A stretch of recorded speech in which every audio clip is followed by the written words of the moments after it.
HBCU legends, as well as Black Sports Insiders fans. We got two exclusive interviews that we're going to give to you all tonight.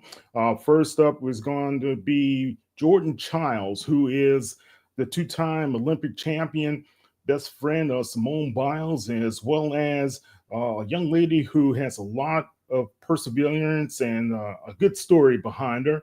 And also we have an exclusive with Coach Cris Dishman from Texas Southern University. And we're going to re-air last night's popular show with Coach Bubba McDowell. You'll see some of the highlights from that show as well. So let's get you guys started with Jordan Chiles.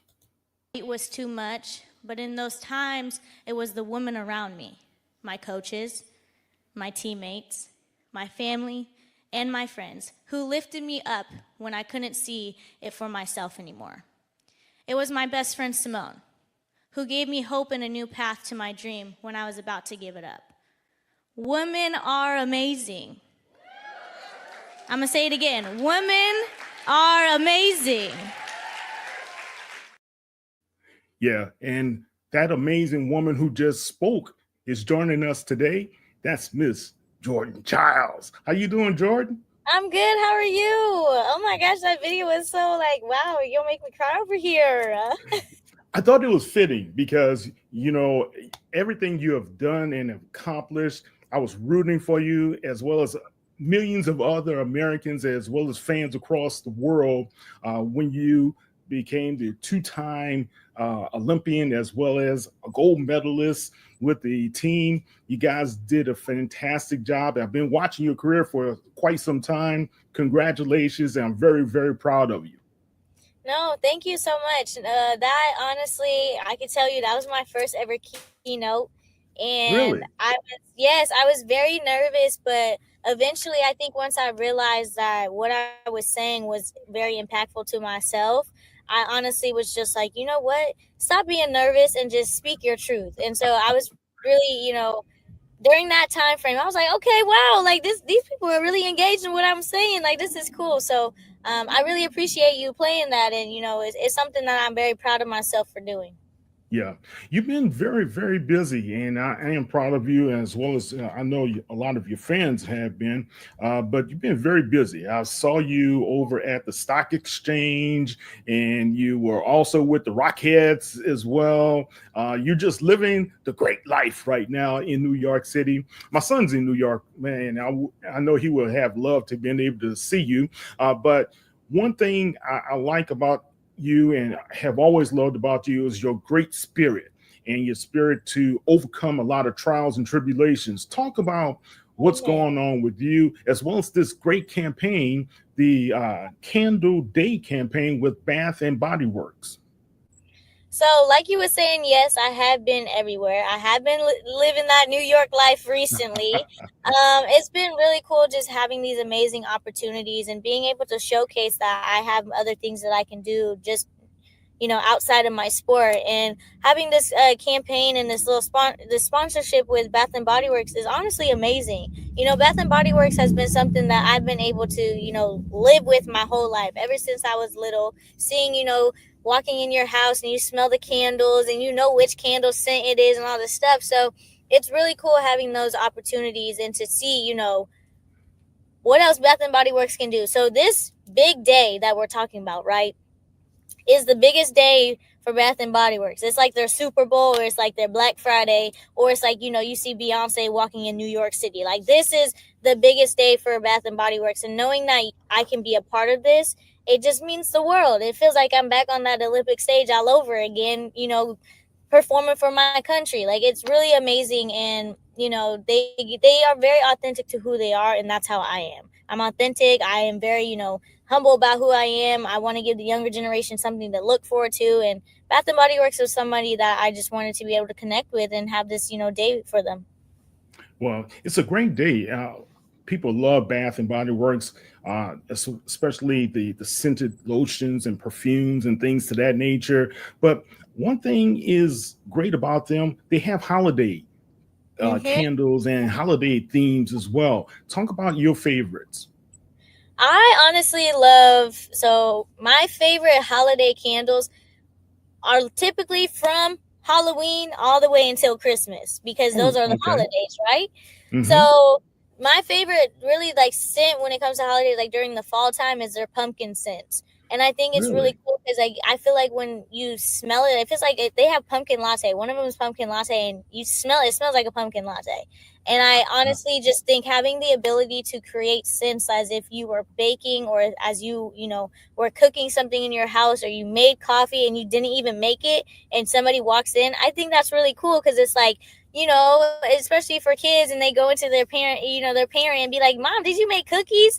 No, it's just a candle. Like, I think that's really cool. But definitely my favorite, holiday is Christmas, and so the Christmas candles that are out right now, whether it's winter candy apple, whether it's cinnamon, or something that's along the lines of those sweet sides. I think it's amazing. It's amazing smell. I love the 3 wick candles. They're amazing. All right. And I heard not only that you get to partake in the great scents and everything for the holidays, but I thought I read you have a special holiday Christmas gift that's coming up for you and your family. You're going to be here in H Town to be able to see Beyonce on stage at halftime for the Ravens and Houston Texans game. Talk about that. Talk about being a part of the Beehive. Yes, the beehive. I'm forever a beehive. And I'm also an H Town hottie. So, you got to put two and two together. But I've been a Beyonce fan since Destiny's Child days. I know it's probably crazy because I was born in 2001, but I still know their music, and I still know what they did with the culture and everything like that. So it's really cool to know that somebody like Beyonce has gone through and navigated throughout her whole life and become the person she is. She is the top person in pop for the 21st century. Like, come on, that's the That's literally right. the great.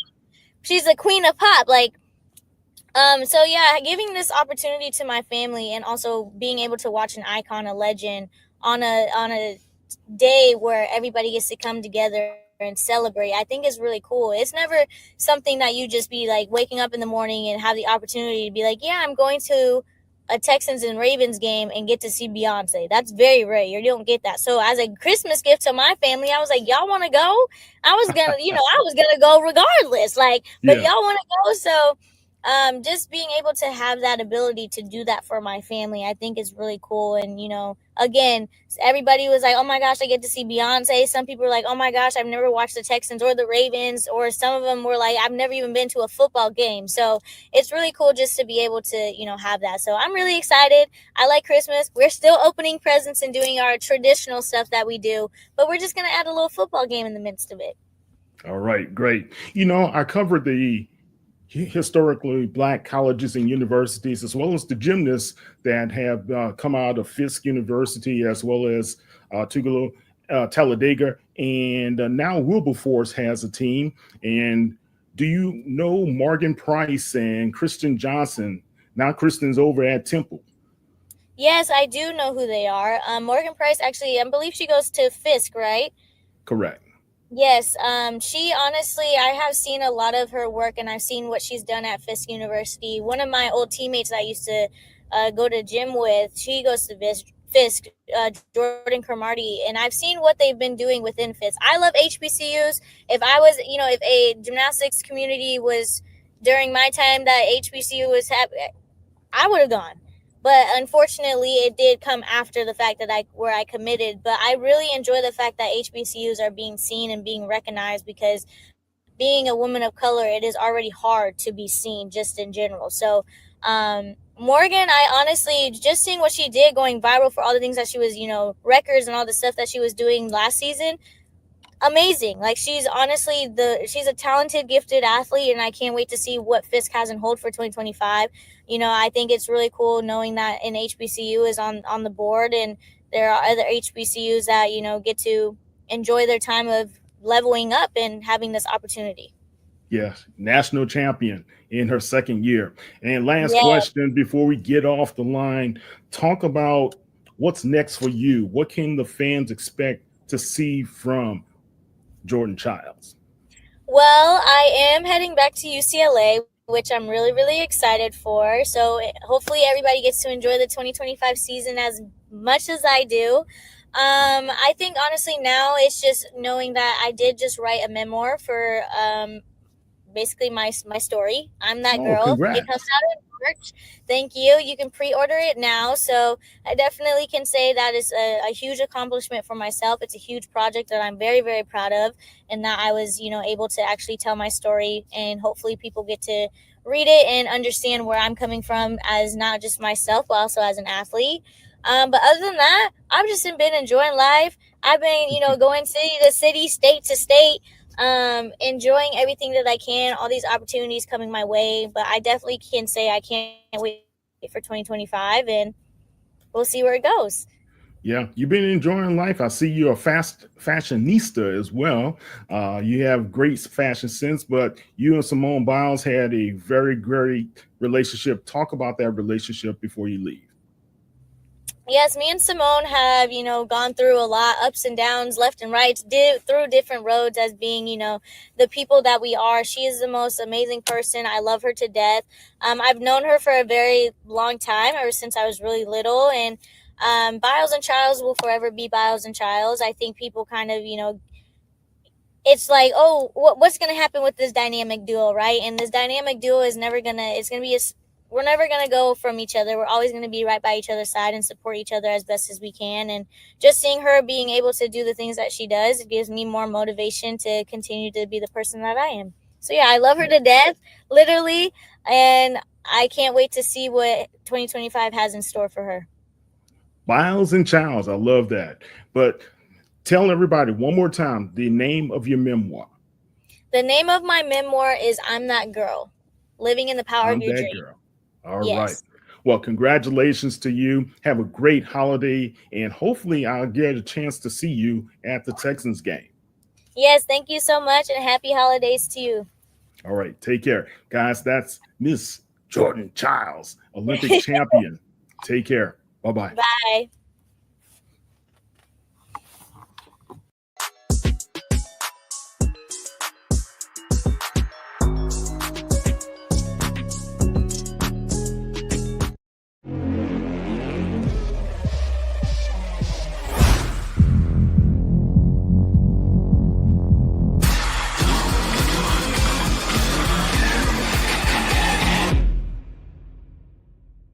Happy birthday, Dad. Happy birthday. I got you something. We said no gift. We had to get you something.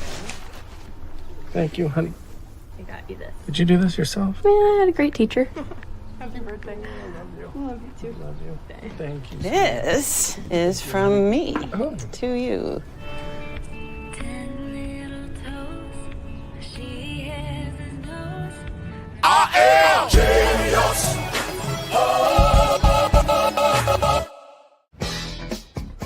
Amazon fall favorites are here. Save on fashion, home, beauty, and more. Shop Amazon fall favorites now.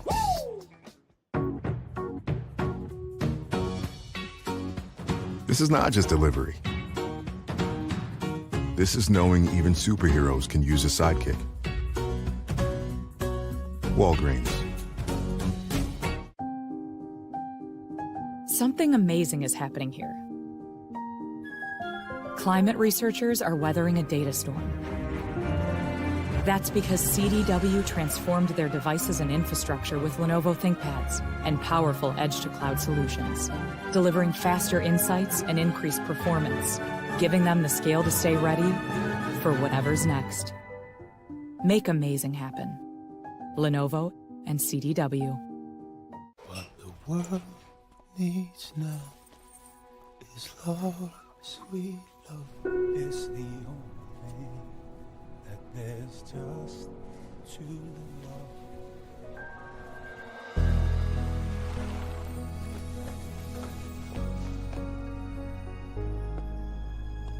What the world needs now is love, sweet love.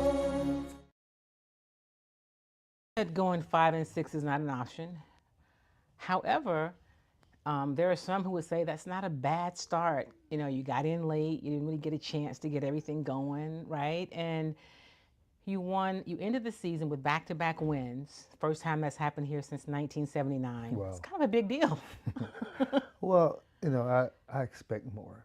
Yeah. And I told one of my players earlier as we have our exit meeting, if I got the job that Friday and we played Prairie View that Saturday, I'm expecting to win the game.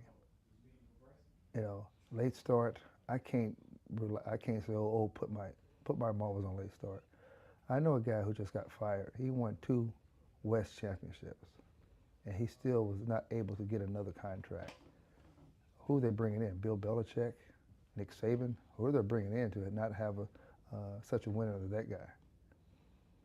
So I can't rest on what we've done this year. There's no rest. I'm even going to push heavier and farther. So I remember after the Bethune-Cookman game, the last home game, the senior game, and so you had some of the players come in and talk to the media with you. And they talked about the Dishman era and how much it's meant and what a change it's making already. Have you heard them talk about that? Or how does it make you feel to know that already people are kind of getting it?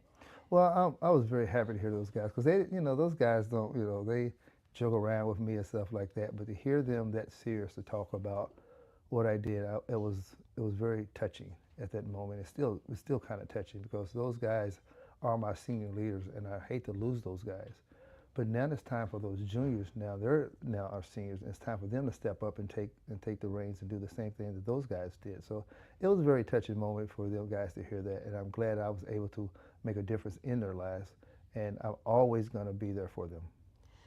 How hard is it, and I don't know if you can put a time on it, and how long does it take to really change the culture? Because it's not even just really with the football team. You're talking about a culture of a whole institution that has not really been used to, I can say it, competing at a high level in their football program.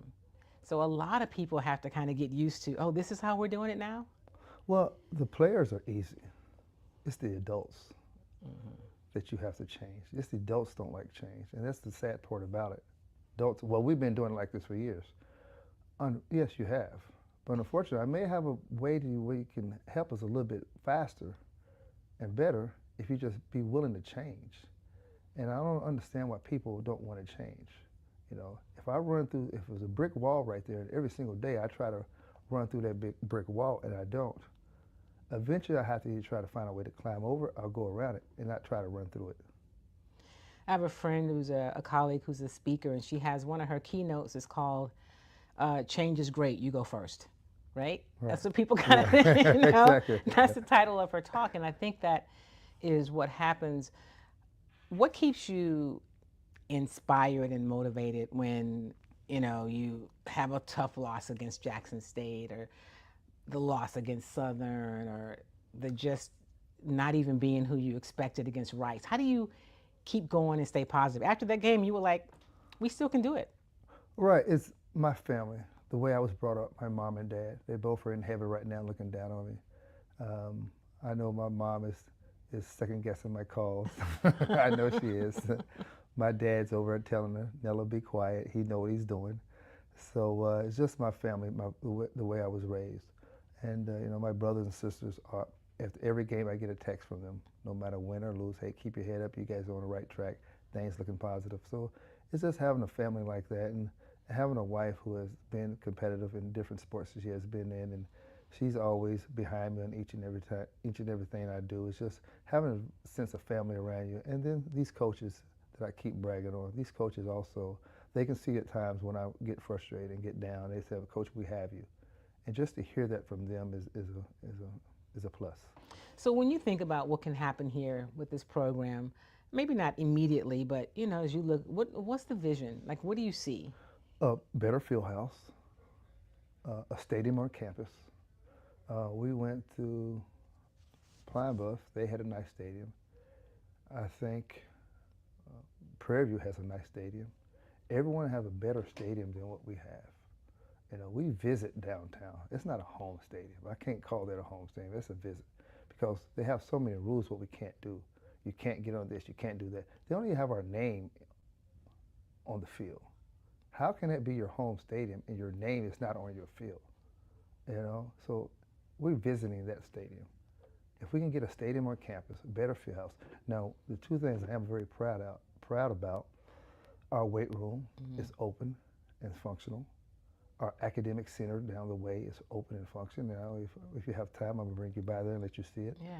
You know, those two things are recruiting, just for football, but all the other sports, of getting a multi-purpose building. If you're gonna put all the sports in one, get a better multi-purpose building, and we could build it on the same spot or put it somewhere else. But we're so landlocked because this big power grid is right to the left of us. It's like you can't take that down. So where are you going to put it? And I understand what our president and our AD has, because where you put everything else. My suggestion is to flip the field. Flip the field to going this way, the other way, because it's going like this. Flip the field to go this way. Use some of the parking lot, because we've got plenty of parking for the people who are going to be here.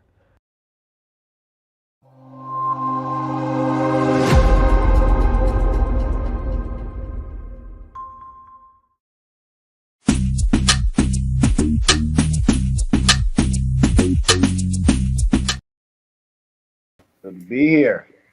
All right. A lot of people been wanting to hear from you, wanting to talk to you and see what's going on with you. And we were talking a little bit about the SWAC, and I saw you in the back nodding your head when Wilton was talking about the defenses on both of those squads. It's going to be very important. But how you been? First of all, how was your Thanksgiving? Things have been good, man. The boys cooked something to eat, man. Went over to their house, and he had a big spread, Trey, the oldest one, and I told him he needs to go to culinary school, man. He don't listen to me, but he can throw down, man. So I got full, man. Came on back and watched some TV. All right, well, good. Now let's talk about what's happening with you since your departure from Prairie View. How's everything filling out, and how do you feel about what has transpired? Again, how I feel, again, hey, it's football. We all know that. You guys been around for many, many years, and things like this happen. A lot of times we get reason why, then sometimes we don't, again, or we get a reason, then we just don't accept it. But again, it happens. So it's time for me to move on to the next stage of my life, and, wherever God's lead me to be at, or where, again, it may not even be football, but again, I know he has something planned for me. And at this point in time, I'm in a really, really good place. All right, Kim. How are you, Bubba McDowell, my friend? Good to see you. My love, how are you? I'm good. I wanted to ask you about expectations. It's always different when there's a new leader. I know there's a new athletic director, but going into this past season, what kind of expectations did you have for the program, and what kind of expectations did, leadership at the university have for the program?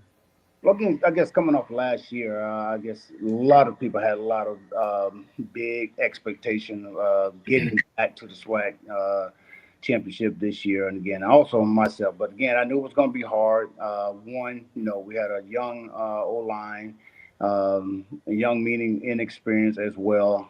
Then we had a new office assistant going in as well. And a lot of times when those two things don't quite marry together real well for that first season, but again, thinking that, Coach Wheaton come in and again, just give us what we need to do offensively and, and get over that hump, it didn't happen, and there was a lot of close games that I thought we should have won.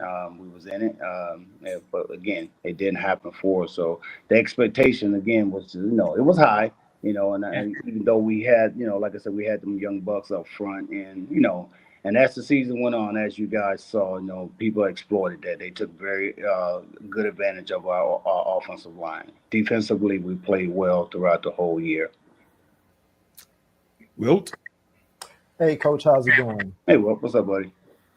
So the question I want to ask is, when you look at the way this season ended for you, but more so than anything, how would you assess the season in terms of not necessarily just from a wins and losses standpoint, but the players? Like when a coach leaves or gets taken away from a program, that obviously leaves a gap in the program. So I wanted to ask, when you assess how this year went. How do you assess it from the player standpoint? Like how does this affect the players? Well, yeah, it affects player big time. And again, not just Prairie View, but any program, successful program anyway. You make changes. Kids going to see that. They're going to want to transfer. And from what I've been hearing, a lot of kids have jumped into the portal so far. But again, this is what happens, and you guys know that as well. Now, whoever they bring in, and he's going to have to again build this program up the way he wants it, the way AD Golf wants it, the way Madam President wants it, and hopefully it's successful, to them. But at the end of the day, when changes happen, you basically kind of starting over, and that's where we were at that particular time, because again, like I said, we was young up front, but again, hey, we survived some games. Again, played well in spurts in certain games, but didn't play well enough to win, put us in the back where we were last year. All right, Keish. Hey, Coach, how are you? Hey, lady, how are you doing? I think we dressed alike, glasses and black sweatshirts, but mine say Southern. I don't know what yours say. Mine just says HBCU. Coach Graves hide mine on this screen, so you really can't see what's going on over here. So, Coach, you're out in Texas. Without telling us, do you got your eye on any other head coaching positions? Because I know you said you're in a good place, but do you got your eye on any other head coaching positions? Yeah, I know Norfolk came open, and I got my agent. I decided to get an agent this year. So. Oh, you did that thing. Absolutely. I finally got smart, So I got one. He's out there looking, shopping me around, and I've had some calls from my guys to come be a position coach, but I asked them if it was okay if I, pursued this head thing first, and a lot of them said, several of them said, okay, just keep me informed, keep them informed of what's going on. So when we're talking about your outlook, so the priority, number one, head coach, and if some of these opportunities, especially we've had a flurry of new openings that have happened in HBCU football, but also there's some opportunities in FCS as well. Have you looked into outside of HBCU football as well? Yeah, we talked about it. Me and agent talked about Melvin Bratton. He's a former University of Miami guy as well, so he's looking at all options. I told him just throw it out there, and see if we get any bites, and then if we do, we'll go in, do the interview, and then let it go from there. Okay, well, good. Any of your players who are setting themselves up for the scouts and the pros to be able to interview and talk with, have they approached you to see, hey, coach, now you got some free time, can you help us out? Well, no, the only one that reached out to me was James Burns, and again, we're just trying to, he just asked me more so about the Legacy Bowl, so he and I were just kind of talking about that, and unfortunately, we didn't get enough touches to him this year, because again, I think he's one of those guys when we went out and start out and looking for those type of guys to play in this type of offense, he was going to be one of the big play guys. And of course, he got hurt Texas Southern game. He was out several games, but came back strong when he got out there on the field. Of course, you guys saw against Texas A&M Commerce, how those big yardage he put up. So again, it kind of hurt him, to be out all those games. But I think if he go out and train like I told him to do, because he's very, very fast. He just needs to put some weight on, and I think he's going to be okay. But again, he just got to, from this point on, he just got to work. Don't know what's going on with Shamar. I haven't talked with him yet. Everybody know he was out several games, this past 2 games, and due to that thigh injury, bruise, and the shin bruise against Valley, so he wasn't able to finish out the year strong. So I'm gonna give him a call tomorrow just to see what's going on with him and see where he's at. For us, I know he's supposed to play in the Legacy Bowl as well. So, all right, excellent. We have a question from one of the viewers here. It's called CFB Now. Do you think that there's an HBCU school that can make the FCS playoffs next season? Yeah, I mean Jackson, one of them. Again, I really do. Shoot, I mean, let me first also say too, congratulations to TC for being named Coach of the Year, SWAC. But yeah, I do believe that he can, get there with the kids he keeps bringing in, to reload, and keep doing what they're doing. But I really believe that there are going to be some others. I believe that can also get to that next level as well. Yeah. Were you proud to see how you have Virginia Union winning 2 games, advancing? Now they're going to face Valdosta State. Then you had Miles. They won their first game ever to be able to, in the playoffs, to be able to go on. But if they ran into a Valdosta State team, then you had Eddie George. When they went up to Montana, they did not stop playing until the final gun, right? But it was a back and forth seesaw type of affair for them. How proud are you as a coach, HBCU coach, to see how our HBCU programs have been advancing this year in the playoff system? Man, I'm so proud again just to be a part of this system, HBCU. And, see these coaches going out, getting these young men, from the portal, from high school, and develop them, more importantly, to help them get to, postseason type play. And, man, I think for sure that this is going to continue to get better with the HBCU schools. Because, again, now, we're going to these 104, 105 numbers with everybody. So there's going to be a lot more players trickling down to the HBCU, and we're gonna be able to, and I'm just speaking like I'm gonna be back at some point. That's right. Speak it. We're gonna be able to get a lot more better players, going forward, man. And again, it's just really gonna make the HBCU universe look that much better, Because again, the big stigma back in the day, again, we can get all these players, but you guys can't coach them to be where you guys want to be at the end of the year. But now you're seeing a lot of good coaches taking their teams to postseason play. Yeah, definitely.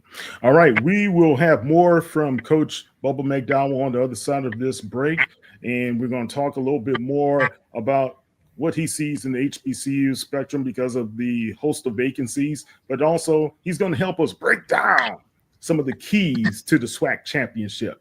We'll be back in 2 and 2. Wow. Hey, Jay, this project might need a bit of zhuzhing. Holla back, Warren. Please let me know your thoughts. Best regards, Warren. I am genius. Come to McDonald's and treat yourself to the Grandma McFlurry today. So I trust everyone's read the prospectus. Mm-hmm. Lance, why don't you take us through it?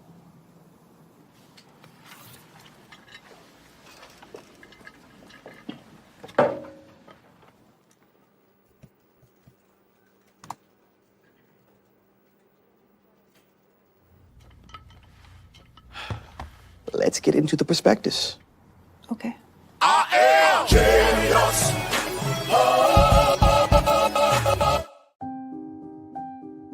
Something amazing is happening here. Climate researchers are weathering a data storm. That's because CDW transformed their devices and infrastructure with Lenovo ThinkPads and powerful edge-to-cloud solutions, delivering faster insights and increased performance, giving them the scale to stay ready for whatever's next. Make amazing happen. Lenovo and CDW. Time to call a credit repair company to fix my credit. Hold the phone, man. You can do it yourself with Credit Versio. That's way too hard. Call the credit repair company. Most credit repair companies only work on 1 or 2 accounts at a time, making it slow and expensive. You won't figure that out for months. Ignore him. Credit Versio's brilliant software scans all 3 credit bureaus, finds the accounts that are hurting your score, and guides you through the entire process. Anyone can do it. Let's fast forward and see the results. Wow, I fixed my own credit and saved hundreds. You can do this. Visit creditversio.com.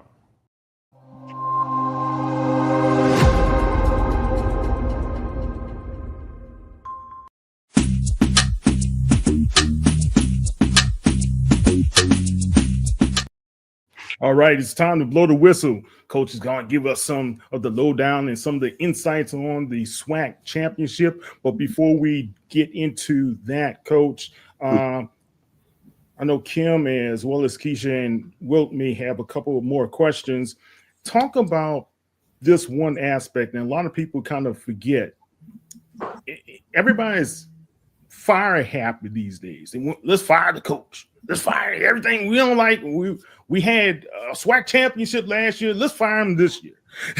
It just doesn't seem like there's a lot of patience going on across the board, even with athletic directors as well. They're kind of covering themselves, so to speak. How do you guys handle that as coaches? Well, I mean, it's hard to handle because, again, you want to, as a coach, you want to be able to say that you're secured for a number of years, again, especially if you're coming off a good year and now you're starting to rebuild, that squad again and to rebuild that squad again. You're talking about young high school kids coming in as well, as some guys from the transfer portal as well from JC. So, again, now you got to get all these camaraderie, all these attitudes, gelling as one in order to make your season better going into training camp, going into camp itself, which ultimately leads into the season. So it's hard, but again, we're into a business now where they following that model of NFL guys. You got to win fast and you got to win quickly. Kim? So, with that being said, and I would say the game is obviously changed. Obviously, the portal has made a difference. Is there anything that you would do differently about how you approach the season, or even your tenure at Prairie View? Is if you had a moment, not long, but to look at, is there anything you would do differently, or do you think coaches have to now approach this thing differently because really the leash is so short? 3 years is not a long time. No, and again, I took the 3 years again because we was at the gun as far as PV wanting somebody in position and more so it was me and Middleton at the time, Coach Todd Middleton, who's now at Alabama State. It was him and I, trying to hold it down till they actually made a decision. And at that particular time, we got guys call and say, go somewhere else. So we're trying to make sure that we can keep those guys there. So again, it was like, hey, you know what? Let's go ahead. I'll take the 3. Let's do it. So we can at least have somebody named and these kids will feel comfortable. And that's what we did. But 3 years now, today, no, not at all. It has to be at least 4 or 5, if you ask me. And that's my opinion. Because again, now you got to give these guys a chance to build a squad, build it the way they want. Again, with so many new faces coming in from the portal, high school kids, it's going to take a minute for these young men to gel together because now it's not just all high school now where you have time to build these guys, from freshman year to their sophomore year. It's a ready game right now. We got to win right now. So now you got all these JCs and transfer guys coming in with different attitudes. Now you got to monitor that throughout the whole day, whole year, which that's what we do. As I told coaches this past year or year that I got the head job, this is our job. We got to teach these guys. We got to be there for these guys. So we told these parents, we're going to be there just as if we're their father away from home, their parents away from home. So again, kids are different going now, as you guys know. So we as coaches got to be even more diligent, if that's the word, to teach these young men, to guide these young men to where they want to go, to where they want to be at the end of their career. And again, it's not all just about football. Yes, we want you to come into the university, do well, participate. Hopefully you want to get to the next level. But more importantly, what's going to happen when you're done, and we want to prepare you for that. Well, Coach, I need to ask this question because we look at this season, TC Taylor in his second season, Ashley Robinson did something that most ADs don't do. They gave him an immediate extension, contract extension. Saw that. When you won the SWAC West, were you offered an extension by AD Golf? I was not. We didn't even talk about it, to be honest, guys. And again, I got smarter, like I say. And when I say I got smarter, because now I got an agent, and probably, that agent would have that for me. Well, look, I told you should have called me. No. No. Yeah, I would. Hold on, Keish. I would have been there for your advocate to be able to let you know it's time to re-up, baby. Let me give some information to the young coaches out there. Get an agent. Get somebody that's going to advocate for you, that's going to speak on your behalf. ASAP. Definitely. So I've never been a coach, but in our industry, we have agents too. And I would add this caveat: make sure it's an agent who's really going to work for you. Absolutely. Don't just get an agent, because sometimes people, I have an agent. So I've had 2 in my career, and neither of them ever got me work. So I'm just saying, you got to find the right one for you. Yeah. At round. Yes. There you go. Keish. So before I go to my question, I know you said you was going to break down. Just remember, I went to Southern. So when you start breaking down this championship game, Coach, just remember what side I'm on, okay? Just remember I'm on the Jaguar side, okay? Wilson's on the Jackson State side, but that's neither here nor there.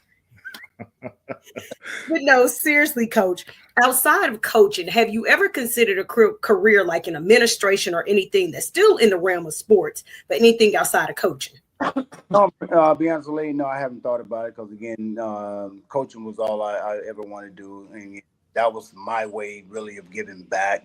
Teaching these young men the things that I was taught throughout the year by some of the best coaches that I ever played under. The Nick Sabans, the Jimmy Johnsons at Miami, and players as well. So I've always wanted to just kind of give back on that side. Never thought about the administration side of it. Okay, and the follow-up question, when you talk about getting an agent, what clicked and said, hey, I need an agent? Shoot, the fact that nothing was said like early in the year.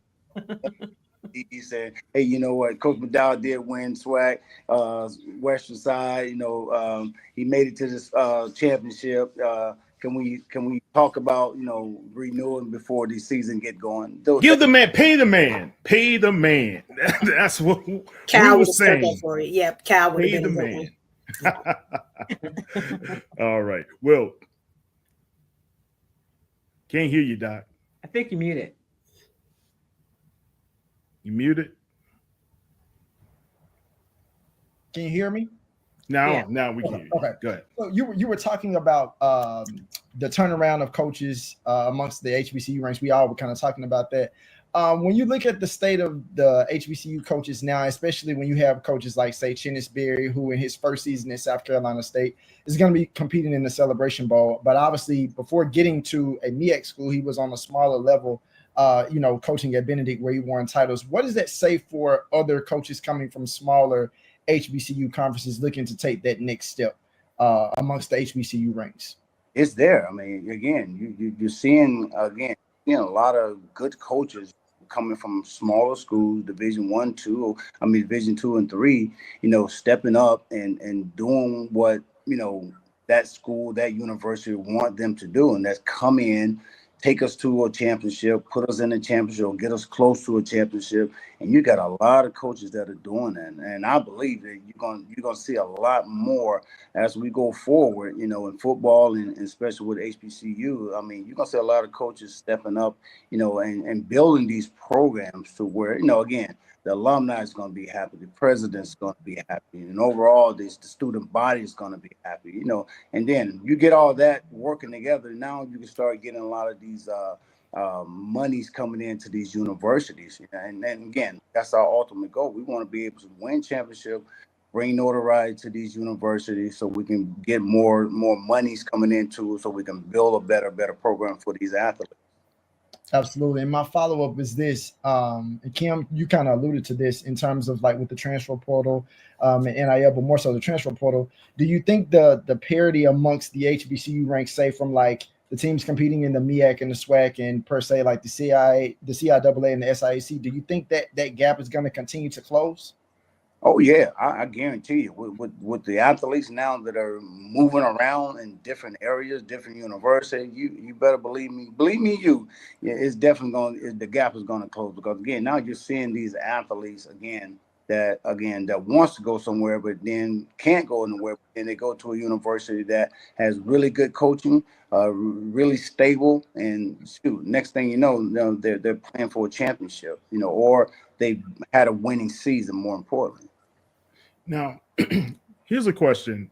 As you look at the different opportunities out there, when you are doing your evaluation process, do you also talk about how it will be important to have that NIL ingredient, or have that one person who's the champion that you can rely on, that can help you guys bring in more NIL money through the collectives, through the sponsorships, through whatever?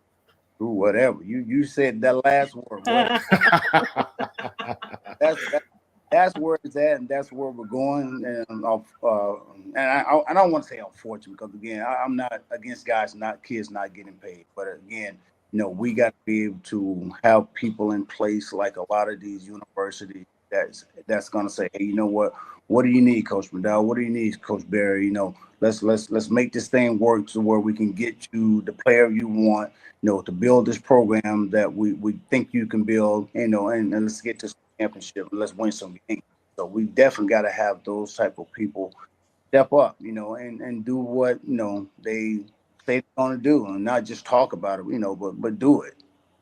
All right, guys, we're going to be back with Coach McDowell to be able to wrap up, but he's going to break down the SWAC championship. And Keisha, he's going to be kind to the Jaguars. I'm coming to Texas if you're not, Coach. And I'm going to just tell you right now. I can get on the flight. I can get on the flight now. Yes, ma'am. All right, we'll be back shortly.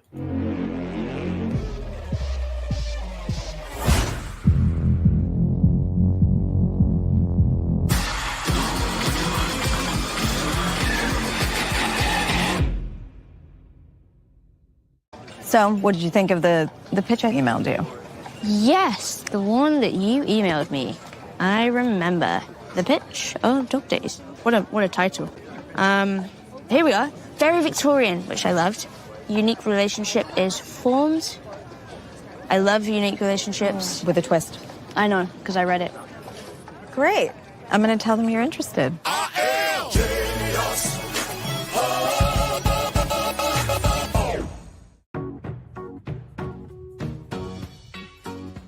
This is not just delivery. This is knowing even superheroes can use a sidekick. Walgreens. Something amazing is happening here. The next era of AI has arrived. CDW data engineers are helping organizations harness the power of AI with Intel Core Ultra processors. The power to run workloads faster means greater performance, giving your team a better shot at success. Make amazing happen. CDW.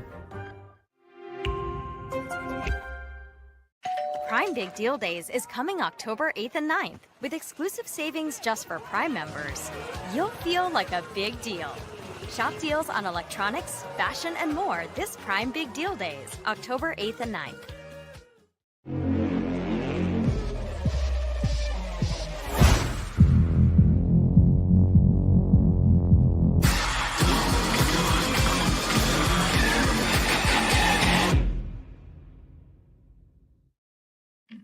Okay, we are back.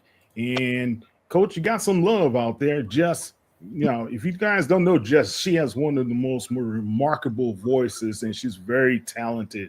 Jess, she gives you some love there, man. She says, forever you're her coach. How you feel about that? Thank you, my love. Appreciate it. All right. And then we have a question. Does Coach think that we have gotten away from the local area recruiting? No. Again, no matter where I go, I'm definitely going to be recruiting. If that's the question being asked, I'm definitely going to be recruiting Texas, and all the other areas as well. States that I say. Even at when I was there, we went everywhere. Again, just having contacts in different states, and then just trying to find the best player. Because at the end of the day, you want to be able to find the best player wherever they are. Be able to find the best player to help that university, help the squad, to a better place, winning, and hopefully the champion. Okay, awesome. Kim, you have a follow-up question. Yeah, Bubba, I wanted to ask you kind of a two-part question. The first part is, to have three guys or two other guys that you played professional football with on the Oilers, all be in the SWAC. When you're seeing these guys, of course, Eddie Robb and now Cris Dishman come into the league, do you expect to see more of that? And then the other part is, as we're now a few years removed from Dion, Coach Prime, being a part of SWAC and to see what he has been able to do, does that have an impact? And how do you think that helps players that are coming in and trying to coach? I think with former players coming in, and Kim, this was something I would say even when I was just volunteering the 4 years at Lonzo Heisman asked me to jump in the coaching when I was training guys when I first retired. Volunteering at Texas Southern for 4 years. It was something I saw even then, trying to get these athletes to jump in, so they can give back to these young men, the teaching, the wisdom, but again, it wasn't happening back then. Now you're seeing these guys starting to jump into HBCUs or again, just D2, D3 schools and giving back, man, because to me, these are guys that have been there, they've done it, they've seen it, they've been part of it, and who better than those guys to give these young men, again, if that's your aspiration of moving on to the next level, these guys can help do that because they got so many contacts across the nation, across college football, so yeah, I hope and pray that they do. Now, will the university be able to afford them? Second part, again, I really believe that in my heart. I said it from day one, and even before he came and did that camp with us, that mega camp with us, Dion, Coach Prime has left a mark on the SWAC. And again, I know a lot of people got because he came in, did what he needed to do. He brought the notoriety. And guys, that's where we had to start at. That's where we had to begin. Brought notoriety to the SWAC. Is again wanted to come, wanted to play for him, but again, a lot of them he couldn't have everybody. So now, he was shifting them off to FAM or other places within the SWAC. So yeah, he opened the door up for us. And again, I mean, it may take somebody else with a big name like that to keep this going for HBCUs, yet alone just a SWAC, But again, he did what he came in to do, and now he's doing a heck of a job at Colorado. So yeah, kudos to Coach Prime, for coming in, starting this thing up, and getting us back where HBCU needed to be. Yeah, and definitely what he's been able to do with Shedeur as well as Travis Hunter, that's HBCU pedigree. We're going to claim those guys, and they are our guys that we're going to possibly have a Heisman Trophy winner from HBCU up there, right? We're going to probably have one of these top quarterbacks in the first round from HBCU like Steve McNair. How does that make you feel? Yeah, and I remember Brian, when Willie was here, 7 out, and they was kind of playing both ways, the kids, and I remember vividly, man, what you gonna do? He's gonna go both ways? Oh no, coach. Oh no, coach. He's but tell me he's not quarterback. Yeah. Well, that's good. Good to see what these guys are doing. All right. First up, Isha. Any questions about how the Jags are going to win, or whatever question you have for Coach to help the Jags? No, I'm waiting on Coach to give us the breakdown. I thought that's what we ended it. I'm waiting on his analysis. Well, I mean, I really believe that it's going to be a defensive battle. I know Coach Miller, very well. I coached with him, against him as well, and he put it on me. Coming out. It's a young group, Now TC got a better squad over there, but I truly believe that the way he calls defenses and mixes it up with pressures and the blitzes, it's going to be a defensive battle. And again, whoever comes when it comes down to the end of it, I guess who makes the least amount of big plays. It's going to be that team that wins. Whoever makes the bigger plays, it's going to be that team that wins, because again, they both got great offense, good offense. Jackson's better, if you ask me, but I think that defense that Coach Miller has put together this last stretch of the season, I mean, they're doing some really, really good things. So I just say the person with the most points is who's gonna win. That's my final. My final, Kyle. That's it. Yeah, absolutely. Because again, come down to big plays. If Southern don't give up the big plays as we all talk about those big plays during the course of the game, I think they'll win. Now again, Coach, quick question before Will ask a question. When it comes to the turnover battles, because I noticed in a couple of games, especially the Texas Southern game, as well as your game with Southern as well, the turnovers favored the Jaguars. And that really helped turn the tide and turn momentum in those games as well. Big momentum switch, because again, you're getting these turnovers and you're giving it back to an offense. Again, whether you think that offense is dynamic or not, if they just okay, if you continue to give these turnovers to these guys, something good is going to happen. And for us, and I'm speaking for us, that's what happened. We had that defense out there on the field quite a bit. Coach Frederick, just started switching up a little bit, and started running the ball, started wearing us down, and shoot, the next thing boom, he would with a play action. All right, Will. Coach, when you look at a player that like Southern has in Kelby Givens, when you're game planning for him, what stands out the most about him, number one? And if you're a coach and you're having to defend him, obviously you saw him this year when you guys played Southern. What stands out the most about him? How do you defend someone like that of his magnitude? Well, it's hard. You're not stopping, but you got to be able to contain him, and you're going into the week, figuring out, as you guys know, is all about mismatches, in games like this or like any game. So, they're going to have to figure out how to get a mismatch with him, and to give them the advantage, and to me, that's the only way that, you're going to have that type of success, as a coordinator. You got to figure those things out. You got to have it in your plays. Hey, where can we put this guy at to have a mismatch against a certain defense, certain offense, or whatever it may be. At the end of the day, it's about, where you can put your players, your go-getters in position that's going to be successful for your unit. Okay, I'm going to put you on the line here, Coach. The Southern Jaguars offense versus the Jackson defense. Who wins that battle?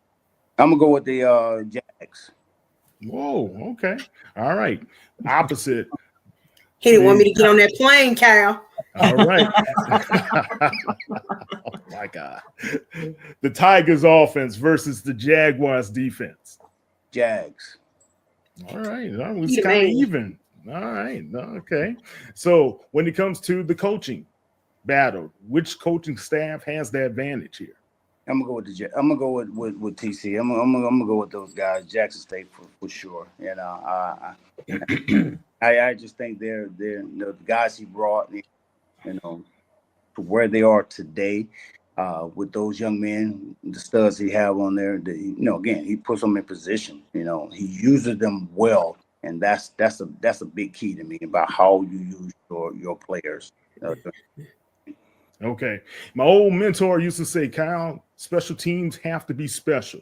And who has the special teams unit that's going to really tilt the favor to them? Looking at Jackson, last couple of games on TV, I'm gonna give them the advantage. They're pretty grounded, on seems to be anyway on all four phases: kickoff, returns, punt, as well. So I'm gonna give that favor to Jackson State. Okay, and we're not gonna let Keisha get on that plane to Texas to hurt you. So who's gonna have that advantage and take it to the Celebration Bowl? Who, in your opinion? In my opinion, you got to go with the home team. I mean, that crowd there alone, I mean, it's gonna be one in itself. That's gonna be your 12th man, like the Aggies. You know what I'm saying? So yeah, I would definitely give the advantage to Jack, with their fan base. Okay, and one last question from a fan before we sign off. They wanted to know your thoughts on the Virginia Union versus Valdosta State playoff game. Valdosta, man, they're pretty darn good this year, man. And I'm a Georgia boy too, so I gotta go with Valdosta. They're pretty sufficient in all places, like pretty dominant. So I'm gonna go with Valdosta. All right, Valdosta in the books there. Coach, any last comments, thoughts, anything you want to tell the people about you before we sign off? No, again, I just want to just thank the PV Nation, the guys, people that was helped me out with the NIL deals, Chris Fords, Miss Carla Swindell, Charles Swindell, Gerald Rio. These ladies and gentlemen stepped up, the money to go out and get the guys that we had this past season. Unfortunately, again, we wasn't able to get where we wanted to get. But 13 years there at PV, I mean, I've had a great time. I stayed there for a reason. Got a chance. Dr. Ruth gave me that chance to be there for 3 years. And again, if I had to go back and change a lot of things, yeah, I would. Not a whole lot, but it'd definitely be some things that I would change. But that's me growing as a head coach, that I'll be able to take on to the next place, the next step, next career, going to, hopefully at some point, be a part of. Again, I just want to say, PV Nation, you guys got a great opportunity there. I know, and I'm saying this from the bottom of my heart. We all just got to come together as one and not be in 5, 6, 7, 8 different groups. If we come together as one unit, one big family. TV. All right. Excellent. All right. Thank you, Wilt. Thank you, Keisha. Thank you, Kim. But most of all, thank you, Coach, for a great show tonight. Guys, don't forget, go follow Coach Bubba McDowell. Coach, you don't even follow me on social media. I'm kind of hurt. We've been friends for too long. You don't even follow me.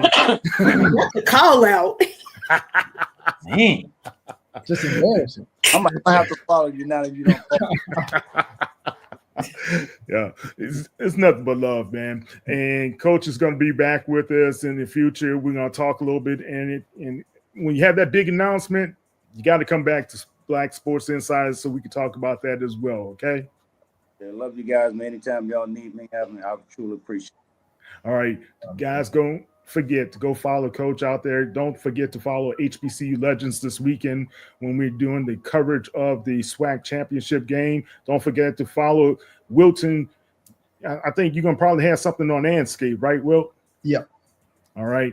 And don't forget to follow Keisha J. Kelly on the Black College Experience. Keisha's all over the place. She's going to be there. So this is it. The last travel game. Thank God. She's going to be there. So, but most of all, guys, don't forget to follow Kim Davis as well. She does a great job with Chalk Talk, covering the NFL as well as the NBA. And we're going to be on Radio Row at the Celebration Bowl. So you're going to find the Black Sports Insiders there. And we're going to cover what's happening at the Celebration Bowl that Friday before the big game. I'm Kyle T. Mosley. Thank you for watching. And Coach, thank you. You take care, buddy. Thank you, guys. Appreciate it. Take care. See you, Bubba.